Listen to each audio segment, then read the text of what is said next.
Celui qui n'est pas capable de maîtriser cette communication, tous ces éléments-là, il se met hors jeu par rapport à la sélection nationale.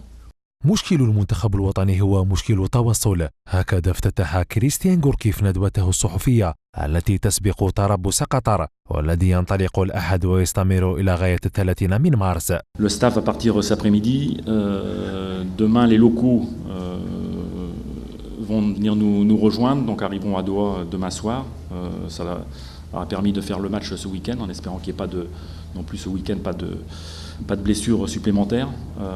Et les joueurs qui évoluent à l'étranger nous rejoindront Doha dans la journée de lundi. On aura un entraînement lundi en fin d'après-midi, mais surtout pour les locaux parce que les autres auront fait le voyage, donc arriveront tardivement. Bon, et le stage commencera véritablement mardi avec l'entraînement à 18h. Mercredi, entraînement à 18h. Le match donc, contre le Qatar jeudi à 19h, heure locale. Donc le vendredi matin, on aura un entraînement et récupération. Le samedi, 18h encore. Dimanche, 18h. Et le match contre Oman lundi à 17h. Donc toujours heure qatari. التربص حسب غوركيف سيكون من أجل تجربة اللاعبين خاصة الجدد وكذلك إضفاء روح المجموعة على التشكيلة الوطنية والتي ستجتمع بعد غياب قارب الشهرين. D'avoir deux objectifs. Un, c'était ce que j'avais dit au retour de la CAN, c'est-à-dire comme c'est de nouvelles échéances à 2-3 ans, c'est d'avoir une ouverture sur des joueurs d'une tranche d'âge aussi intéressante dans les perspectives dans les années à venir. D'où l'ouverture de jeunes joueurs, des joueurs locaux notamment, et puis aussi des joueurs binationaux comme l'apparition de Rachid Ghezal notamment, et puis de Yanis Tafer. Donc c'était l'occasion aussi de les voir.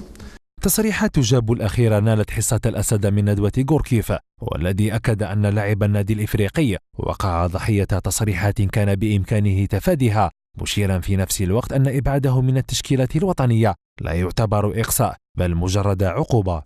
Là, pour Djabou, il y a deux choses. Il y a le problème de la concurrence par rapport aux autres, effectivement, un problème technique, et après, une maladresse dans la communication.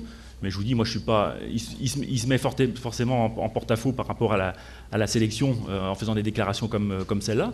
قضية نبيل فقير هي الأخرى عادت لتطفو من جديد خلال الندوة، أين ثمن الناخب الوطني مجهودات الاتحادية الجزائرية لكرة القدم في استقدام اللاعب، لكن فقير تعرض لضغوطات خارجية جعلته يغير قراره. Simplement sur Fekir, c'était très simple. Le président de la fédération s'est exprimé le samedi, je crois, par rapport à ce qui s'est passé. Moi, je me suis tenu un peu à l'écart de ça.